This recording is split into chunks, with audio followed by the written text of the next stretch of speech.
Hello, welcome to our Facebook Live Foster Care 101. I will give it a couple of seconds for people to join us. Fabulous, looks like we are on. Hi everyone, and welcome to our Facebook Foster Care 101 live stream. My name's Jasmine. I'm coming to you from Fostering Connections today. While we wait for a couple of people to jump on, I will start with an acknowledgement of country. So I would like to acknowledge the traditional custodians of the land that we're streaming from today. For me, that's the Wurundjeri people, but I'd also like to pay my respects to elders past and present and any Aboriginal people joining us today from across the various nations in Victoria and Australia. So I would also like to acknowledge that sovereignty was never ceded, and this always was, always will be Aboriginal land. For anyone joining us today from Victoria, welcome. The information that we provide today is specific to the Victorian system, but if you are joining us from elsewhere, please feel free to pop any questions in the chat as well, because hopefully I can answer those, but just keeping in mind that there may be some differences state to state depending where you're coming from in Australia. So I usually like to start with a little spiel about Fostering Connections and who we are and what we do. So Fostering Connections is the Victorian statewide recruitment service for foster carers, and we call on the community to open their hearts and homes to children and young people in need, to play a part in your community and to support those young people to the best outcomes. We know that it takes a village to raise children, and so if you're joining us today interested in becoming a part of that village for children in Victoria in need, then absolutely please give us a call on the number behind me. The number is 1800 013 088 to have a conversation about how you can get started in playing a part in your community. So as I mentioned at the top of this, my name's Jasmine. I'm a member of the Fostering Connections team. More specifically, my role at Fostering Connections is to help people who have questions about foster caring or are just looking for more information, and let them know what is involved in foster care and how they might be able to play that part. So if you give us a call on the number behind me, you will likely speak to myself. And if you decide that you are ready to get started on your foster care journey, I can put you in touch with an agency in your area. So as I mentioned, our role is to provide support and information to prospective foster carers, but also public information or education about foster care. So if you hear something today in this live stream that you think might be relevant to somebody that you know, please share it along to them. We always save these live streams on our Facebook page. So if there's somebody that you know that would be a great foster carer, maybe it's not right for you, please do share it. And also share the link to our website, which Bronwyn has kindly added into the chat for us as well. So that's fosteringconnections.com.au. I'd like to acknowledge that in September we do have Foster Care Week coming up, and that is a fabulous celebration of our wonderful foster carers who are already a part of the caring community, celebrating the invaluable contribution that they make to the lives of children and young people and families within our communities. There's a lot on for current foster carers and for people who are interested in becoming a foster carer. So if you are interested in finding out more, then Foster Care Week in September from the 11th to the 17th of September is a really great opportunity to find out more information. So if you're interested in learning more or getting involved or spreading the word, you can visit our website, which we have popped a link in the chat already. And there are some amazing events being run by foster care agencies around Victoria, so you can learn more about what's involved. I will pop a link in the chat to our Foster Care Week celebrations and events that are going on. That's just popped up in the chat now for you. So if you are interested in getting involved in Foster Care Week 2022 in September, take a look at the resources on that website that's just popped up in the chat. I will jump in now to the content of our information session today, but if you've got questions, please feel free to pop them in the chat. I can see those as they pop up, and I'm more than happy to answer questions that you might have relating to your personal circumstances and your situation as well. So obviously, please don't put any confidential or identifying information in there, but I'm happy to answer questions about what's involved in fostering. So a little bit about myself. My name is Jasmine, as I said. I've worked in foster care now for coming up over 4 years, and I work directly with prospective foster carers and accredited carers. So supporting people through that journey into understanding what's involved in foster care, providing information and support in those early stages, through to working with accredited foster carers who have placements already in their home and are supporting children and young people. Now at Fostering Connections, my role is to help people figure out if fostering is right for them and to understand what those next steps are, what's involved in the accreditation process, and I will talk to that a little bit more in a moment. But it's my job to answer any and all questions that you have about fostering. So I guarantee if you've got a question, it's likely I've heard it before and I probably know the answer. But if I don't, I'm more than happy to find the resources or the information that you need to make sure that you're making an informed decision about foster caring. So what is foster care? That's usually the question I'm asked most, or the question that comes up for people. Oftentimes people get it confused with adoption or permanent care or things like that, but foster care in Victoria is the temporary care of children and young people by members of the community, and those members of the community have been trained and accredited as foster carers. Foster care is about looking after and supporting vulnerable children and young people between the ages of 0 to 18 who are unable to live at home with their parents or other family members. In most cases, when a child or young person comes into care for the first time, the aim is to support parents to have their child or young person return to their care as soon as it's safe and possible for them to do so. Foster carers play a key role in supporting them to sort of bridge that gap and to be that temporary safe space for a child or young person who needs it while the family is being supported to do what they need to have their children return to their care. Most children and young people in Victoria will return home, so it's really important that people understand when looking into foster care that the goal of foster care is temporary care of children and young people. So in Victoria, each night there's about 12,800 children in need of home-based care. Each year there's about 12,000 children, and what that works out to is about every night there's about 9,000 children in Victoria who need support through foster care or other care arrangements. Of those, there is quite a significant proportion of Aboriginal and Torres Strait Islander children. So of those 9,100 children in home-based care in Victoria each night, approximately 2,572 are Aboriginal or Torres Strait Islander. So when you sign up to become a foster carer, there is some additional training around how to support children from diverse cultural backgrounds, including children who are from First Nations backgrounds, and there's plenty of training available to foster carers to make sure you can support the needs of those children as well. As I said, there are a number of children in foster care each night in Victoria. And when a child or young person first comes into care, the goal is for them to be returned to family. The children in home-based care or foster care are likely to have experienced significant challenges, but they're just like other children. It's really important that foster carers approach foster care with an open heart and a willingness to understand the needs of the children coming into their home.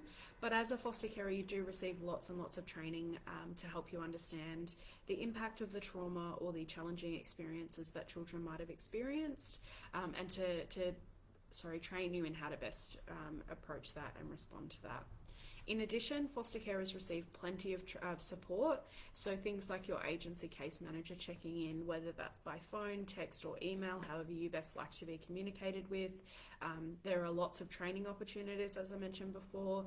There are social events and activities so you can connect with other families in situations like yours, and there are lots of other different ways that you can get involved and play a part within the fostering community more broadly, but plenty of support for foster carers, so you're certainly not responding to the challenges of children and young people by yourself. So who can become a foster carer? The short answer is most people in Victoria can. If you're single, if you're partnered, if you live in a share house or with other adults, if you're working full-time or you don't work at all, as long as you have a spare bedroom, you're over 21 years of age, and you have a desire to help change a young person's life, then you've got what it takes to become a foster carer. So when you first call us up at Fostering Connections, I'll ask those first initial questions. I'll ask what your household type is like, and the type of care that you're interested in providing, and I'll chat a little bit more about different types of care shortly. But you certainly can become a foster carer irrespective of your personal circumstances and what your household looks like. As you move through the assessment process, which does start with that initial phone call, and we'll have a conversation about what's involved, then you'll start to get more information. So it really is a two-way street of information as we're getting to know you better and understanding how your household looks and your dynamics in your home. We're also giving you lots of information about fostering as well. So your agency will talk to you about the impacts of trauma and the different care types that are available, which, as I said, I'll come back to in a moment. But we certainly need carers from all diverse backgrounds and life stages. So in Victoria, we have plenty of foster carers who are single, who are coupled, same-sex couples, families, families with children and without, and families who've had children in the home, but they might have grown up and left the nest. You can be employed, studying, retired, and you can also come from a diverse cultural, religious or ethnic background as well. So when a child comes into care and we are looking for the most appropriate family for that child to go and stay with, we do look at things like the cultural background and religious background of families to make sure that it's the most appropriate fit. So if you do come from a culturally diverse household, or you are a culturally diverse person, give us a call and we can chat to you about how that will look as well.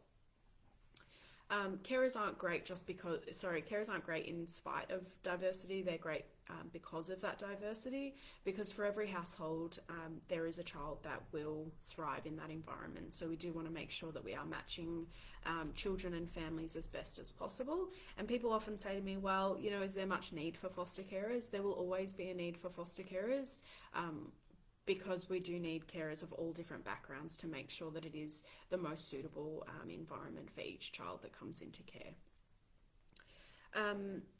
Foster carers who can provide an inclusive environment do enable and encourage the children in their care to connect and identify with their own cultural background and have pride in themselves.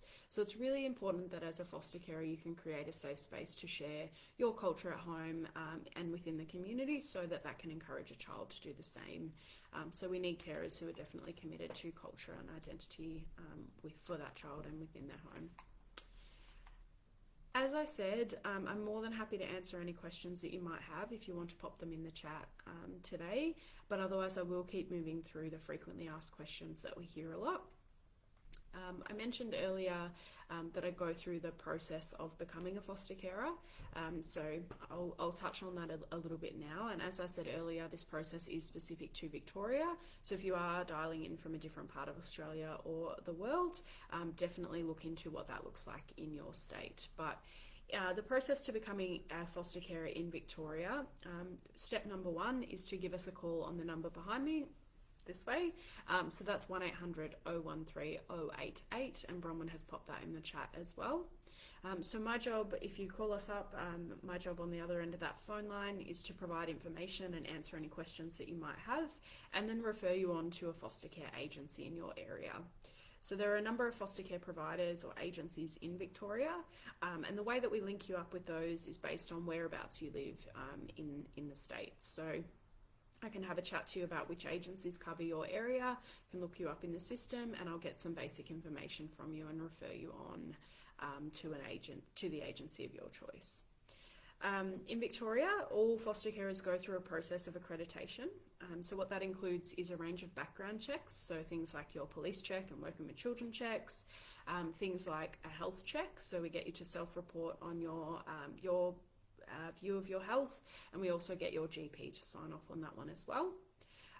You complete 16 hours or thereabouts of supported training and home assessments, and so somebody will come out and either train you within a group, either online or in person, and they will have that conversation with you throughout that process around the things that you might need to know in order to become a foster carer. So they cover basically what a foster care placement looks like from start to finish, and they will have that conversation with you from the moment the child comes into your home and even before that, and they will also walk you through the placement from start to finish. So things like behavioural challenges that you might experience, things like working with schools, the different requirements that you have as a foster carer to report on things or to share information with your agency, right through to the process of the end of a placement, which can be challenging for some carers once you've built up an attachment to a child in your care and they do return home either to family or to a permanent placement elsewhere. So it covers off the entire lifespan of that placement. Then they'll do some home assessments. They'll come out and do some interviews with you and really get to know you. I like to think of those as really in-depth conversations. So it's not a case of us necessarily ranking you or ticking boxes or things like that. It really is conversational. So if you've put your hand up for a specific type of care and throughout that assessment you have different skills or strengths that are identified in that assessment, your agency will work with you to let you know where those skill sets are that they think you'd be best suited to. As I mentioned, the training covers off the responsibilities and challenges of becoming a foster carer, from welcoming a child into your home through daily experiences, right through to the end of placement. So it gives you a really good indication of whether foster care is going to be right for you down the track. Your agency will provide support for you throughout this entire accreditation process. So you don't need to worry about whether you are up to the right step or if you've done all of the things that you need to do. Your agency is there to support you through that, through that entire process.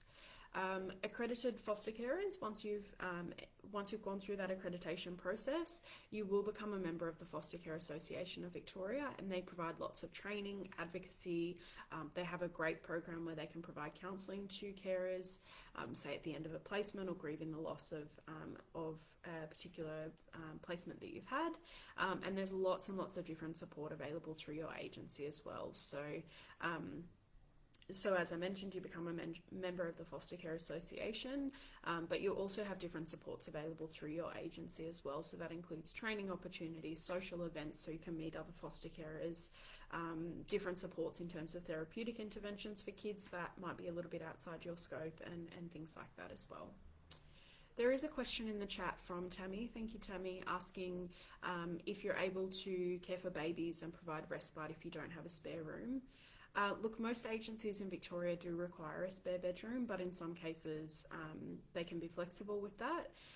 But the best answer to your question is sometimes babies and respite placements can occur without a spare bedroom, but it is case by case and does depend on each agency. So Tammy, I'd really encourage you at the end of this live stream today to give me a call on the number behind me, 1800 013 088. We can have a little bit more of a chat about your personal circumstances and whether that would be appropriate or not. As I mentioned, to anybody else watching along today, please feel free to pop any questions in the chat and I'll answer them as I can. So Tammy asked about respite care, and oftentimes people don't realise that there are different types of care that you can sign up to. So broadly speaking, there are 4 different types of foster care that you can put your hand up for, and it's very common for people to say they're happy to provide all types of foster care, but some people do like to just stick with a specific type as well based on their personal circumstances. So the types of foster care that you can put your hand up to provide are respite, emergency, short-term and long-term care. So respite care is short-term or intermittent care provided for children and young people who live with a full-time carer already. So that might be a foster carer or a kinship carer or parents, but they might just need a little bit of a break. So if you can imagine like an auntie or an uncle who might provide babysitting every now and then so that families can attend to other duties. They might have an emergency to attend to, or family situations that they need to have a little bit of a break. And usually if you sign up to do respite care, you're signing up for 1 to 2 weekends a month or for a week during school holidays as required to care for a child who already has a full-time placement with another carer.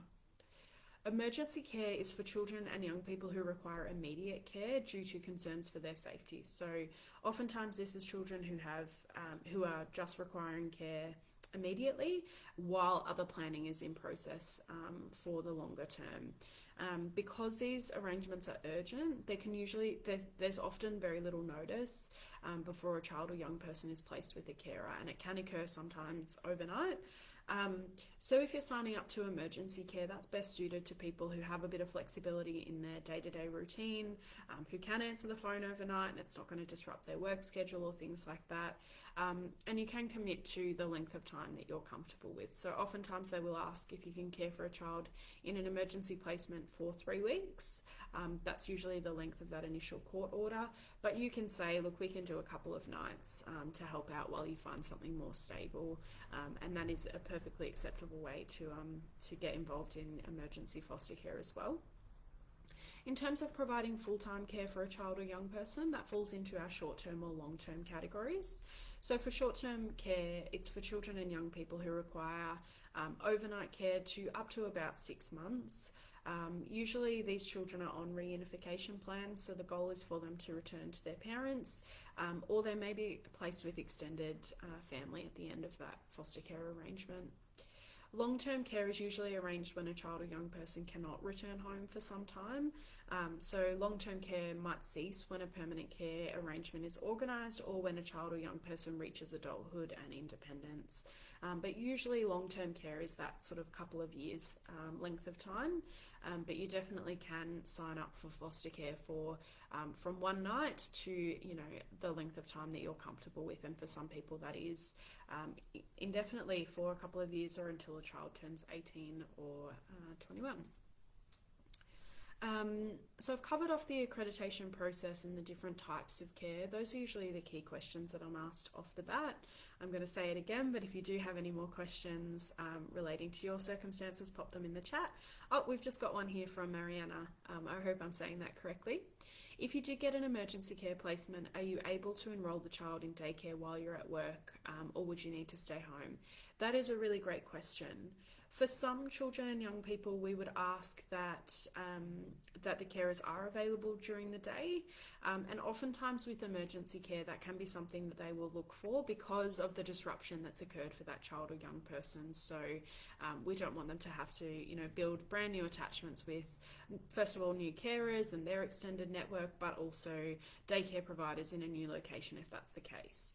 My advice to people usually stepping into this role and unsure how it's going to fit around work is you can tell the agency what it is you would need to make a placement work, and then they can make that decision around the child. So you might say, look, I've got to work full time. Is it possible for this child to be in daycare during the day or other care arrangements?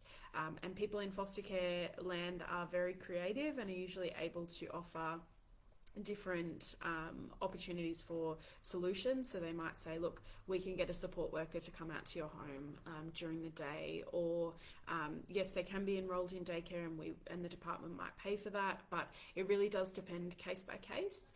But I do encourage people who do work full time to consider how emergency care might impact on your day-to-day routines. So for me, as I said, I work for Fostering Connections, but we have a pretty standard leave policy of 4 weeks annual leave and 2 weeks of sick leave. So I could access those things if I needed to while I was caring for a child or young person. But if you work somewhere where perhaps you work casually and you rely on that income week to week, then perhaps emergency care wouldn't be the best option for you. Something that's a bit more stable, such as long-term care, might work better, or respite care, where it occurs usually on the weekends or during school holidays. But please, Mariana, please don't let that be a restricting factor or a barrier for you in coming into foster care, because it's really about what you can offer and what you're able to do, and the agencies can work around you, hopefully, to make that work. So great question. Thank you for asking. I mentioned earlier that you can be a foster carer if you work full-time or part-time, and as Mariana's pointed out, some children do need a stay-at-home full-time carer. We usually say for children or babies under 5, they might need someone who's at home full-time, but as I mentioned, some children can go into daycare. But some people find that putting their hand up to care for school-age children is going to work best with their lifestyle. So between 9 and 3, or I think that's still the school hours, then those children are cared for through schooling. But in other instances, a carer might need to be staying at home full time. But please don't let that be a barrier for you if that's the case, because when you start getting to know, when your agency starts getting to know you, they will understand what your lifestyle looks really in depth day to day. So they will understand what your work commitments are like, what your social commitments are like, if you're part of any clubs or have any other arrangements that you need to attend to that a child won't be able to participate in. They'll get a really clear picture of how much time you have available. And as I mentioned earlier, foster care agencies are really creative and able to offer solutions to make caring as sustainable and accessible to you as possible, because we need you guys. We need people who are interested in foster caring. If your circumstances change, you can always change the type of care you provide. So I know carers who provided long-term care for decades, and as they reached that retirement age, they moved into just providing respite care for children that they already knew as they started to wind up in retiring in care. Or I know other carers who started with respite care, perhaps when they worked full-time, maybe they had their own children and they've moved into long-term care and become a stay-at-home carer as well. So over time, you know, your lifestyle and your circumstances can certainly change, and you can change the type of care you'd like to provide. You can also take breaks as well. So if things are going on for your family where you need to take some time away from fostering, you can absolutely do that.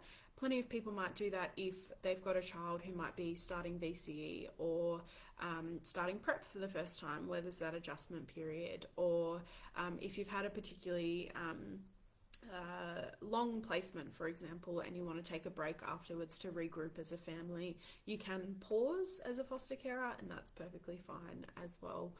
So foster caring can be really flexible and fit around your needs, as well as the children and young people in your care's needs as well.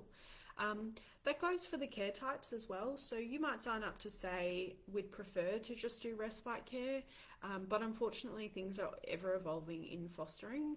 So you might get a call one day to say that the child that you've been providing respite for every month is now in need of a long-term carer, and your agency will ask you if that's something that you're able to offer. So if that's the case, the agency will have a lot of conversations with you about how that might look and what you might need to feel supported to do that. But you can definitely change the care type or the preference of ages or genders that you've signed up for. Going back to your question, Tammy, about babies and respite, if the home that you're living in now only has one spare bedroom and you're signing up to just do respite, that's great. But if in the future you move and you have spare bedrooms, you have multiple spare bedrooms, or if you'd like to try out long-term caring and see how you go, then that's also an option as well. So as your lifestyle changes, the way that you provide foster care can as well. Obviously, you know, your time commitments are going to depend on who is living in the household as well. So people often say, I'd love to become a foster carer, but I'm single, I'm not in a relationship, so I don't think I could do it by myself. Foster carers can be married, single, in de facto relationships, and they can be any sexuality, gender, or gender identity as well. We need foster carers from a wide variety of backgrounds to support children and young people, and in some circumstances a single carer might be a better fit for a particular young person than, for example, a very busy household where there's already a carer's got 3 children of their own and they're always go, compared to a single carer who might be a bit of a homebody and like to stay at home and do quiet activities. So each child will have different needs and different histories that need to be accounted for, so we take that into consideration. So if you're single and you're thinking, I can't be a foster carer because I'm not in a relationship where I don't have that extra support, you definitely will have support from your agency, but also the community at large. So when you become a foster carer, you'll find that people will put their hand up to help you out in whatever way they can. They will support you with your needs, big and small. Workplaces are generally quite supportive of foster carers and things like that as well. So please don't let that be a barrier if that's something that's on your mind.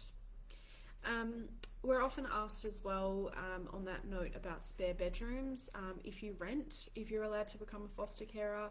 If you don't have a particularly big house, can you become a foster carer? Absolutely. Foster carers come from all different backgrounds. You can become a foster carer even if you rent your home. As I mentioned earlier, most agencies will ask that you have a spare bedroom, but not all. While other agencies are happy for children to share bedrooms if there's space to do so comfortably. And oftentimes if there are siblings that are placed with you together, they may be open to those siblings sharing a bedroom if it's safe for them to do so. Agencies require that sleeping arrangements are age appropriate and meet the child's individual needs. So what that means basically is if a child's under 5 and has, needs probably not even 5, but if they're a baby, they definitely need to have a cot or a bassinet and things like that. So if you're signing up to provide care for babies, then those setup arrangements are the responsibility of the carer. But your agency will let you know what requirements there are in terms of making sure your home is safe and secure. So if you're signing up to care for children under 5, for example, they'll do some baby proofing type activities. So things like covering your electricity sockets and storing things appropriately. But they'll have a chat to you about what you need to do to make sure you're all safe and secure and meeting the requirements. People often ask about whether you need to be a parent yourself to become a foster carer, or I often hear people, they'll call up and they'll say, I'm thinking about foster caring in the future once I've had my own kids, so I've got a bit of experience. Children and young people in foster care need stability and support, and anyone can provide that, whether they've got foster care experience or parenting experience or not. But even if you are concerned about your level of experience caring for children, you will receive the training that you need to ensure that you're able to provide the care that's required for children and young people in foster care.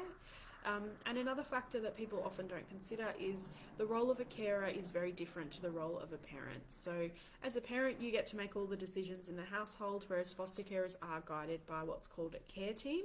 So your agency and the Department of Child Protection, they all have a say in how behaviour might be managed, or around how things might look in terms of the care of that child. And so sometimes having that parenting experience can mean that you're already sort of stuck in patterns and routines from your own parenting experience. So you definitely can become a foster carer without parenting experience, and sometimes that can even be a benefit to you as well.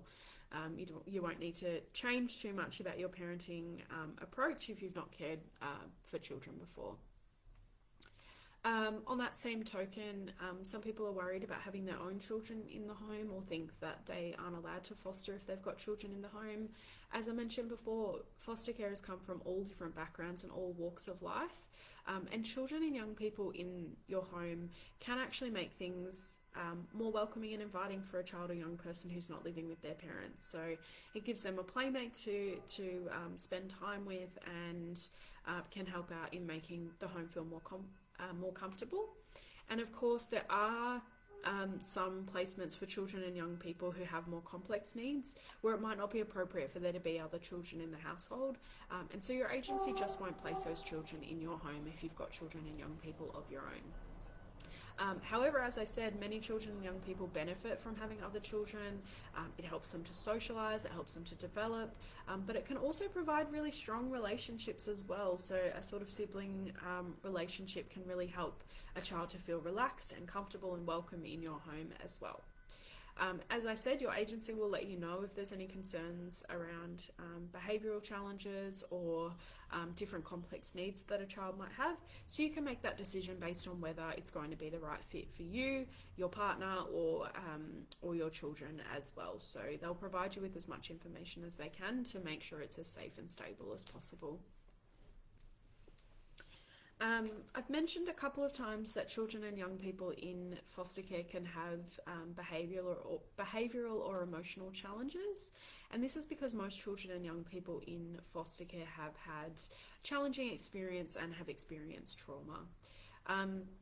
That being said, though, they are just like other children, so it's really important that you approach fostering with that willingness to try to understand the child's needs and where they're coming from, but it's also your role as a carer to show them support, boundaries, safety, and help to guide them through different difficult life stages and challenges.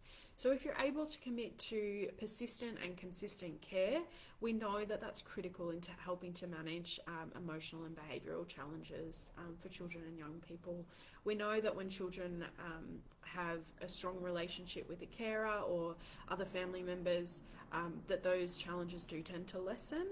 So if you're committed to becoming a foster carer and you're unsure about how you might meet those emotional and behavioural needs, just rest assured that your agency will provide lots and lots of support in how to manage that.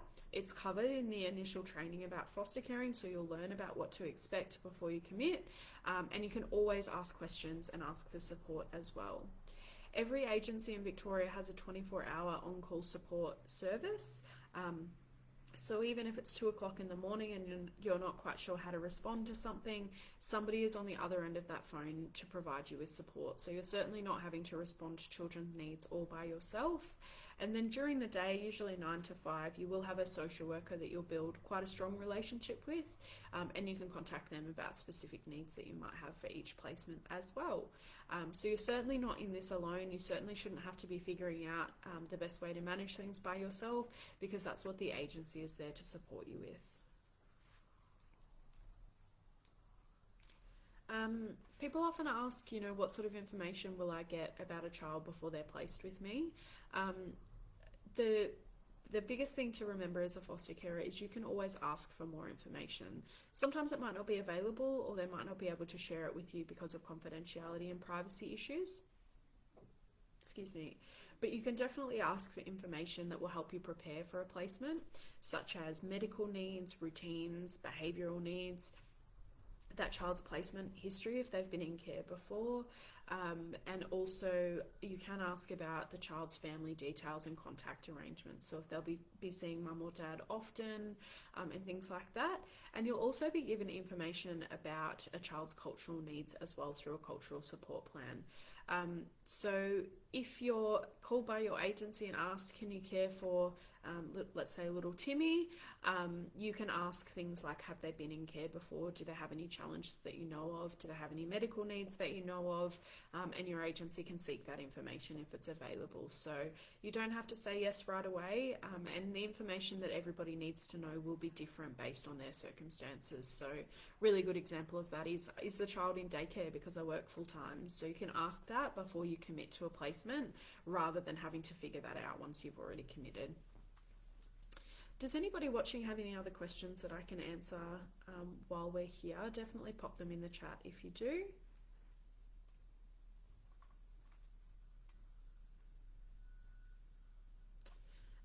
To that note, as I said, you can always say no to a placement. Even if you've said, I'm happy to care for, say, primary school ages, and I can do it for any length of time. If on the day you're called up about a placement, you can absolutely say no. As I mentioned, you can take breaks for periods of time and return to caring when you're ready. And sometimes you might decide that a specific placement isn't right for your family for a number of reasons. So your agency will talk to you about what to expect, the different things that you might need to consider for each placement, and they'll also talk to you about different areas of vulnerabilities or your skill set as well.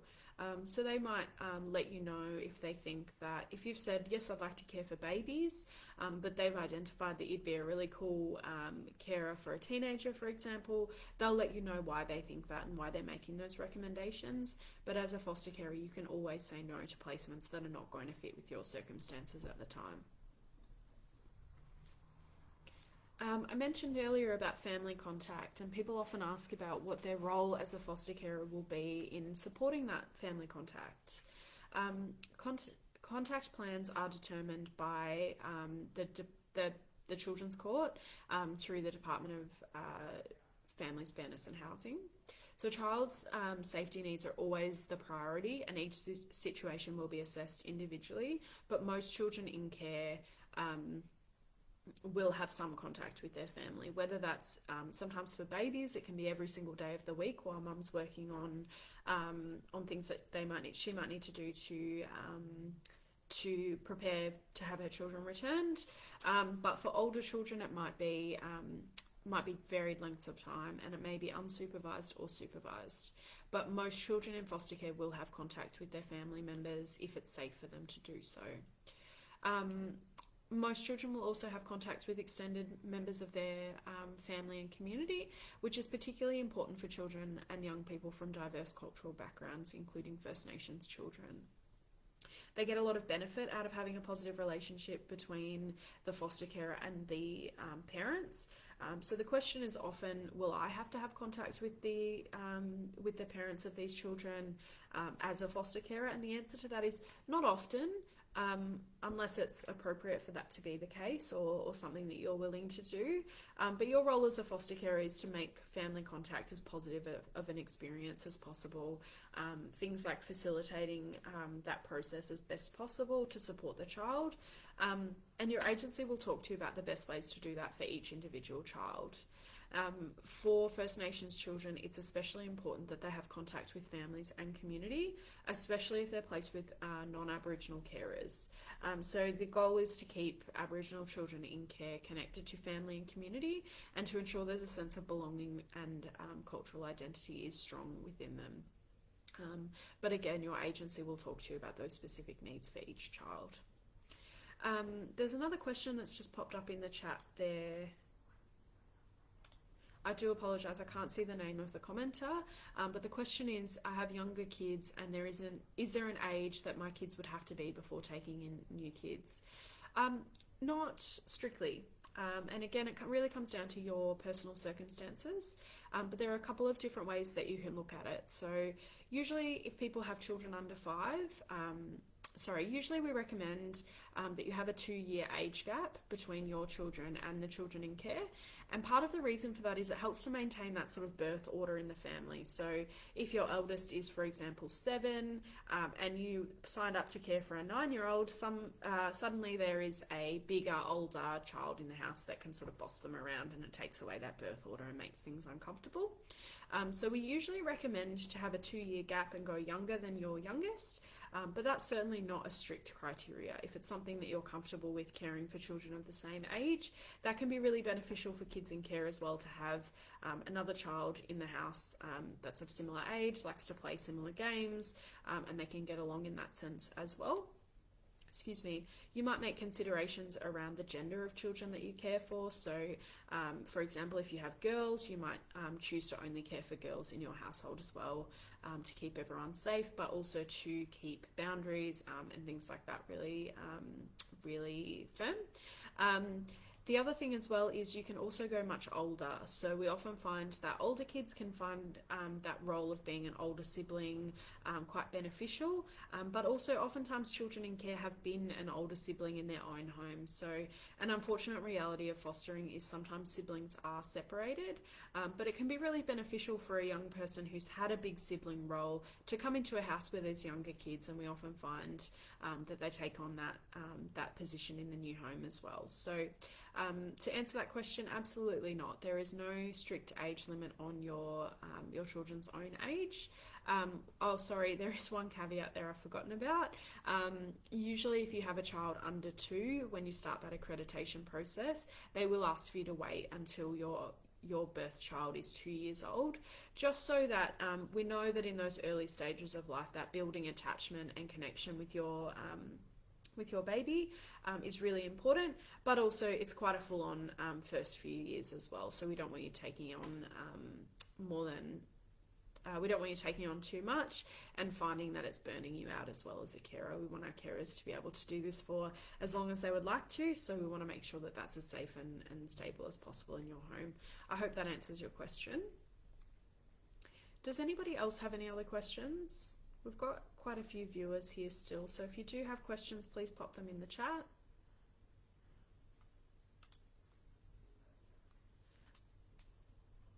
Sometimes people ask, if they have a police record, if they are still eligible to become a foster carer. You can definitely become a foster carer if there is something in your police history, but it's really important to know that agencies are required to ensure the safety and well-being of children and young people in their care, and so there are obviously some offences that will appear on your police record that would absolutely exclude you from becoming a foster carer. So things like violent offences, particularly towards children. Other offences might not, but it's really important that if you have something that might pop up for you, that you are discussing that with your agency up front, and they can do that risk assessment and let you know if that will affect on your ability to become a foster carer. I'm also often asked if there's a financial reimbursement for foster carers, and the answer is yes, there is a care allowance, but it's not a payment. So it's really important that people understand that the allowance is intended to contribute to the day-to-day expenses incurred as part of foster caring. Things like food, clothing, personal items, transport, pocket money, entertainment, things like that. It's not an income, so it is tax-free, and it's provided by the Department of Families, Fairness and Housing. And if you are interested in learning more about what that looks like, you can give us a call on the number behind me, and I can chat you through the care allowance. But it can be slightly hard to calculate on your own what that payment might look like, but your agency will provide guidance and extra support when it comes to understanding that care allowance and understanding if this is something you'd be able to do and remain financially secure. So if there are not any more I've seen a question pop up just as I've said that. Hi Liz, thanks for joining us. Is it possible to only provide permanent foster home, or do you need to be open to temporary only? The reason is the stability for my existing children. Really good question, Liz. So it's important to note that foster care is always designed to be temporary. You can sign up for long-term care, which means that the placement will last a couple of months or a couple of years, and sometimes that can lead to what's called a permanent care order, which is similar to adoption but not exactly the same. It is something that you do need to consider when you are looking at the stability for your children in the home as to whether they adapt well to change, but also the loss of that sort of friendship that they've made or sibling relationship that they've made. You can sign up for long-term care only for that reason, and plenty of people do that, so there's less disruption in the home, but it's important to know there's no guarantee. So even though your agency might call you up and say this is going to be a long-term care order, then sometimes what can happen is, say for example, an extended family member is putting their hand up to care for that child, and that will be the priority, because keeping children connected to their families and their culture is very, very important. But if you would like to chat further about the type of care you'd like to provide, again, Liz, please give us a call this way, on the number behind me, which is 1-800-013-088. Sarah, you've asked, or you've made a comment, I think, as someone who grew up with over 200 children going through your doors, it was a very rewarding and humbling to grow up in that environment. Thank you for sharing, Heather. Something that we often hear from the children of foster carers is that they're really grateful for the experience that they've had, and that it was quite a rewarding experience.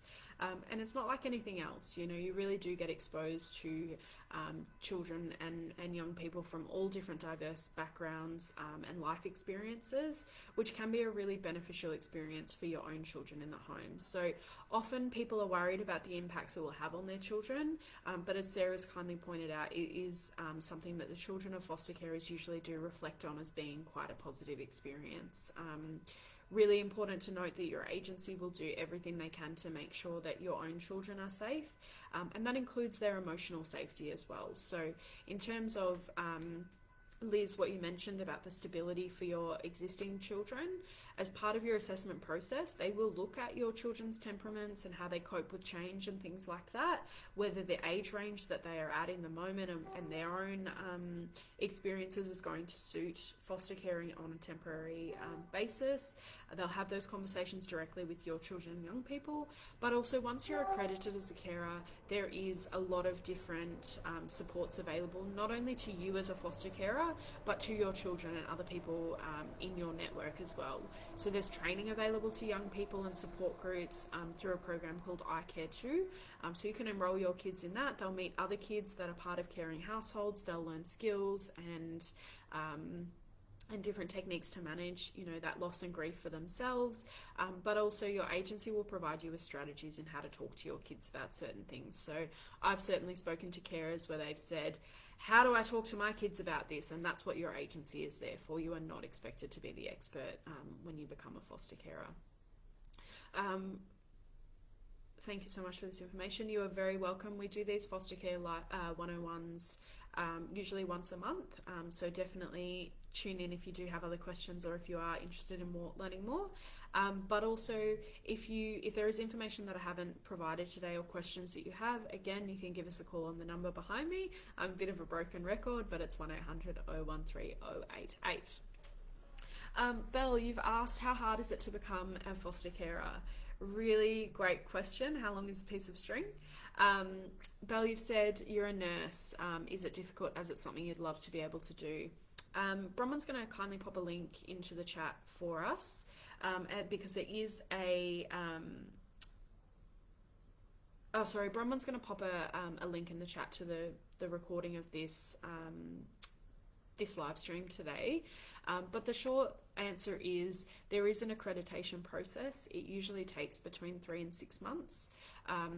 That process involves some background checks, some informal interviews, and some formal assessment interviews. And it also includes training as well. So we say it takes between 3 and 6 months. That's really dependent on how much time you have to commit to it, but also how around your personal circumstances as well. So if there's some complexities in your assessment and we're trying to work out the safest and most stable care that you can provide, then that might take a little bit longer. But it's definitely, in terms of how hard it is, your agency's job is to support you through that entire process. So all you need to do is put your hand up and say, I'm willing and I would like to become a foster carer, and your agency will manage how you get through that process. So they'll tell you each step of the way what's required of you next. There is quite a bit of paperwork involved. Unfortunately, that's the system that we work within. But being a nurse, I'm sure you're well across that already. And Belle, as a nurse, you definitely come with a particular skill set that is really beneficial to foster caring. A lot of the children in foster care will have complex either medical needs or health needs in terms of allied health professionals and things like that. So understanding that system and understanding care needs for children is really, really important as well.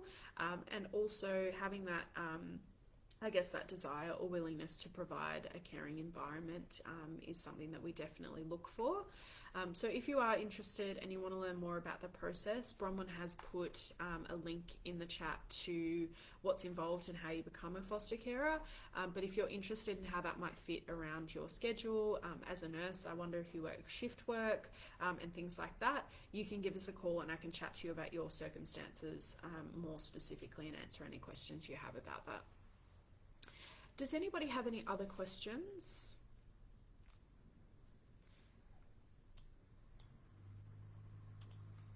It doesn't look like any are coming through at this stage. So in finishing up today, I will end things there. In finishing up today, just want to let you all know that it is fabulous that you've even tuned in today to find out more. And there is no commitment if you do decide to seek out more information either through Fostering Connections. As I said at the top of this, we are the Victorian statewide information and referral service. So I can provide general advice on foster caring anywhere in Victoria, but I can also put you in touch with an agency, or you can reach out to them directly. So if there's an agency that you know you'd like to work with to provide foster care, you can definitely reach out to them. But it's fabulous that you've taken this first step in finding out more about what's involved. Whether you're just at the start of that journey and full of questions, or if you've really been thinking about this for some time and you've decided that you are ready to get started, feel free to give us a call on the number behind me. Again, I'll say it once more, 1-800-013-088, or you can visit our website as well. That's fosteringconnections.com.au. There are lots and lots of blogs up there that answer a lot of our frequently asked questions. There are plenty of stories from our amazing foster carers all over Victoria that often cover different life scenarios or situations. So there are some great blogs about people who work full-time or have children in their home or are a couple with no children and they're quite young. So you can definitely read about different carer experiences and learn how foster caring has worked for them by visiting the website fosteringconnections.com.au. But if there are no other questions, I will wrap things up there and let you all get on with the rest of your day. Thank you for joining us, and see you next month.